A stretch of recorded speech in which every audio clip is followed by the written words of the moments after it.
Every day, millions of people wake up with a knot in their stomachs, wondering if they can hold their life together. Will they be able to keep a roof over their heads? Can they afford to feed their families? What happens if they get sick? The pressure is relentless, and it's wearing us down. Parents skip meals so their children can eat. Workers endure grueling jobs, breaking their bodies just to survive. Families lose everything to wildfires or floods, only to face the same risks again. This isn't just bad luck or laziness. There's something deeper at play, something we've been conditioned not to see. For most of us, the idea of questioning markets can feel unnatural. Markets provide the structure for how we work, trade, and meet our needs. Markets promise freedom, opportunity, and progress. Values that resonate deeply and give markets a positive, almost unquestionable reputation. They're so ingrained in our lives that questioning them feels like questioning reality itself.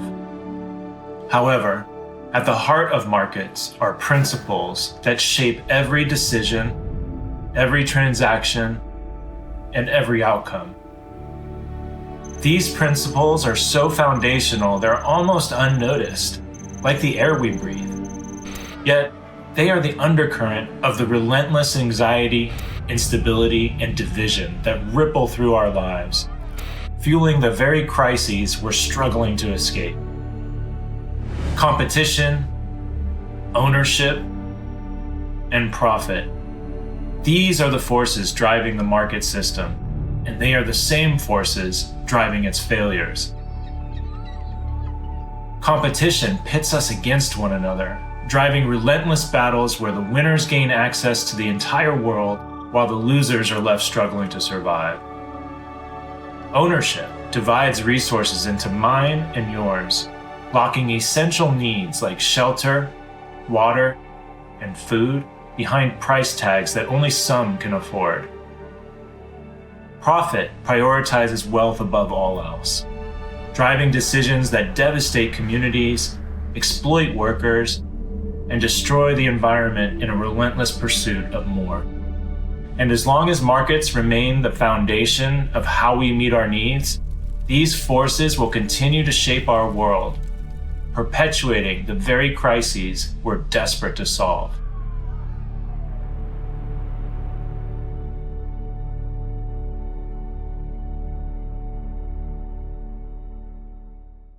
Competition is one of the defining characteristics of markets. We've been told that it encourages efficiency, creativity, and progress. But in practice, the way competition operates within market economies is far more complex. Not all competition is the same. There's a stark difference between healthy competition, like a spirited soccer match that brings a community together, and unhealthy competition, like workers vying for a single job to keep food on the table. In healthy competitions, participants start on equal footing. Rules are clear and fairly enforced. And losing doesn't mean being punished or shut out from trying again. Just as important, healthy competitions end and give the participants a chance to relax. Imagine a neighborhood cook-off. Everyone brings their best dish, shares recipes, and connects over good food. It's energizing and even a little inspiring. Win or lose, everyone walks away with stronger bonds and maybe a new favorite recipe. That's competition at its best, cooperative, inclusive, and uplifting. But market competition isn't healthy. Some are born with privileges, access to better schools, healthcare, and opportunities, while others start life with little or no support. Wealthy people can hire lawyers to dodge consequences for actions that send poor people to jail. And in this competition, losing doesn't just mean missing out on a prize. It can mean losing your home, your family, your health, or your future. Most importantly, this competition has no endpoint. there is no respite for the weary. Is it any wonder that those who lose this rigged, inescapable competition often slip into despair? Social beings hardwired for cooperation are forced into a relentless grind. It's no surprise that society has become a breeding ground for anger, resentment, and even a willingness to strike back at a system that feels broken beyond repair. Unhealthy competition isn't just a flaw of the market system, it's its lifeblood. It tears at the fabric of our humanity, turning us from potential collaborators into unwitting rivals. And instead of building a world where we solve problems together, it keeps us trapped in cycles of division and survival.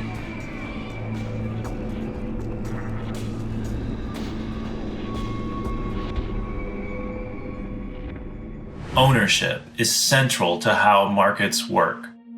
Markets are about buying and selling, and when you buy something, you own it. This means that in a market economy, ownership is the way we access the things we need. If you don't own it, you have to pay someone who does. And if you can't afford to pay, you're shut out entirely. Ownership is the key that unlocks resources, but it also creates barriers to access for anyone without it. For most of us, owning something, whether it's a home, a car, or even a favorite book, feels like safety and control in an unpredictable world. Owning a home, for example, is more than just about having a roof over your head. It's a refuge from the relentless pressures of the market, a place where you can feel secure. In a market economy, ownership becomes a lifeline. It offers stability when everything else feels uncertain, a sense of protection from the constant competition, and the power to make choices in a system that often feels unforgiving. It's no wonder the idea of a world without ownership feels unsettling or even frightening. How else could we survive, find safety, or build a future? But it hasn't always been this way. There was a time when survival didn't depend on owning and selling. Let's step back in time, before markets and private property divided the world into mine and yours. For tens of thousands of years, humans lived in what we might call the commons, shared spaces where everyone could meet their needs without barriers. Indigenous cultures and early societies thrived in this way, sharing food, water, and shelter as communal resources. Land didn't belong to any individual. It belonged to everyone. You could say no one owned it, or perhaps that everyone did. Ownership changed all that. It divided shared resources into private property, fencing off the land, water, and forests that once sustained entire communities. What was once freely available, like the right to gather food, build a shelter, or access clean water, became a commodity with a price tag. People who could no longer meet their needs from the commons had no choice but to work for wages to afford what they used to access for free. And while ownership might feel like the solution for individuals, it creates massive inefficiencies at the societal level. Think about a typical suburban garage filled with tools, bikes, and appliances that sit idle 95% of the time. Multiply that across billions of households, and the waste from underutilized resources is staggering. Ownership drives overproduction, as manufacturers churn out billions of items for individuals to own rather than communities to share. This overproduction drains natural resources, accelerates deforestation, and pumps emissions into the atmosphere, all to create things that may give us a fleeting feeling of security, but often sit unused. Here's the paradox of ownership. While it feels like it connects us to resources, it often isolates us. It turns abundance into scarcity, like vast farmlands producing enough food to feed entire regions, yet much of it is locked behind high prices or wasted while people go hungry. It fuels competition between people for social status, turning what could be shared resources into symbols of individual achievement. What if there's another way? What if we could rethink ownership, not as something to give up, but as something to share? Imagine rebuilding the commons, local systems where resources like tools, vehicles, and even housing are managed locally, ensuring everyone has access to what they need. Ownership might feel like security, but access and cooperation could offer something far better: true abundance shared by all.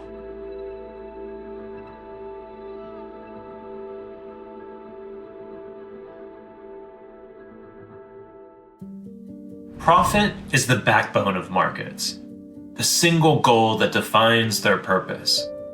Without profit, businesses can't survive. At first glance, this focus on profit seems fair. If you work hard, take risks, or invest wisely, you deserve to be rewarded, right? It's a story many of us believe in, a story that makes profit feel justifiable, even empowering. But the reality is more complicated. In market economies, it's not enough to simply turn a profit. Businesses are pushed to maximize it at all costs. And when profit becomes the one thing we prioritize, everything else, human well-being, relationships, dignity, and even the planet, gets minimized or sacrificed. Maximizing profit isn't optional, it's a mandate.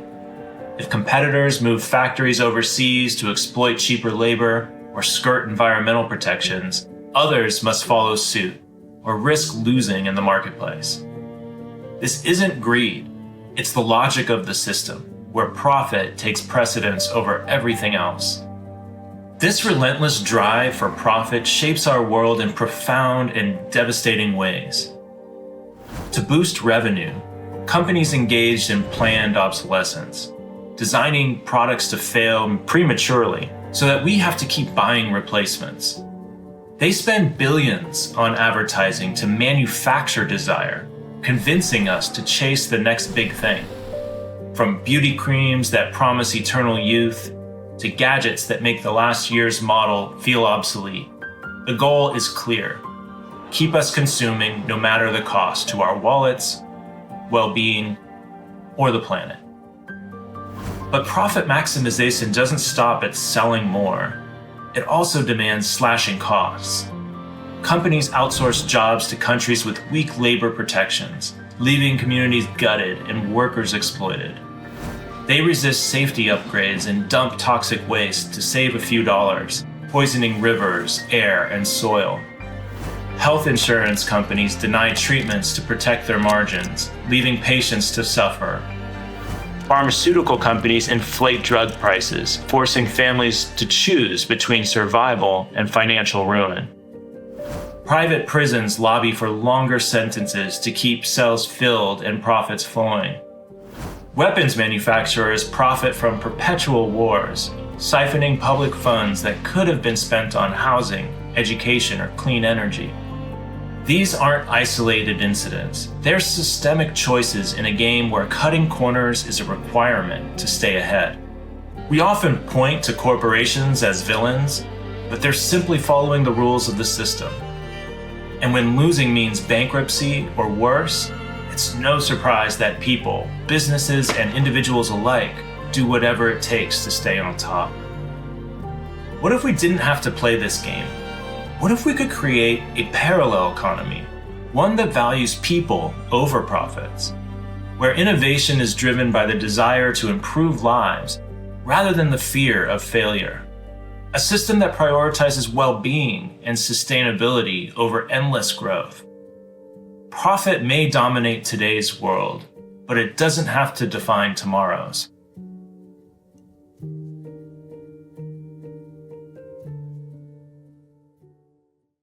So, where does this leave us? Competition, ownership, and profit, the foundational principles of market economies, aren't just shaping our world, they're driving the very crises we face. They pit us against one another, turn abundance into scarcity, and prioritize wealth over well-being. And as long as these principles remain the driving forces of our economy, the cycles of inequality, environmental destruction, and social instability will continue. Many of us want to fix these problems. We vote for better leaders, push for corporate responsibility, and fight for stricter regulations, hoping these changes will steer us towards a better future. And while these efforts may have led to small victories, they often feel like trying to hold back a tidal wave. Why? Because these solutions work against the very principles that drive markets: competition, ownership, and profit. It's like swimming against a raging current. Reforms might slow the tide, but they rarely change its direction. Powerful players use their wealth to exploit loopholes, lobby for favorable laws, and even capture the agencies meant to regulate them. Decades of activism haven't stopped inequality from rising, the environment from deteriorating, or communities from falling apart. It can feel exhausting and disheartening. But maybe the problem isn't us. Maybe it's the system itself. What if the solution isn't to try to tweak the rules of the game, but to step off the playing field entirely? This isn't about dismantling markets. It's about imagining something new alongside it.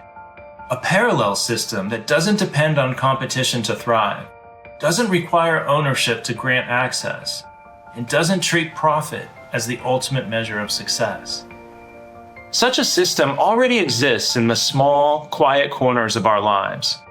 When we lend a tool to a neighbor, volunteer at a community garden, or share a meal with friends, we're participating in an economy built on access, cooperation, and care.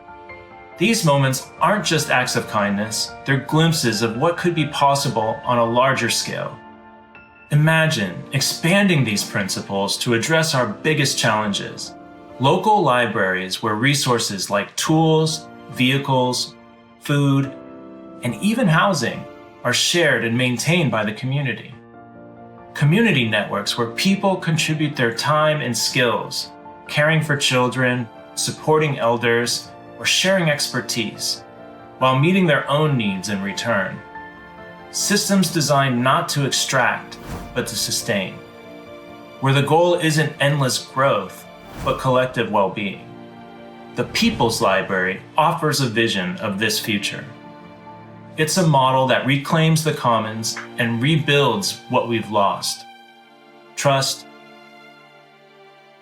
connection, and a shared sense of purpose. It's something we can start creating right now. By seeding local people's libraries all over the world, we can actively participate in building a parallel economy that is focused on what we value most. Imagine living in a world where your family and every family's needs are met without fear, where your contributions strengthen a community rather than enrich a corporation. A world where you're free to focus on what truly matters to you, because survival is no longer a daily battle. It's time to step into a future beyond markets, a future where we don't just survive, but thrive together. A future where anything is possible. Check out this video on the People's Library to discover how you can help make this vision a reality today.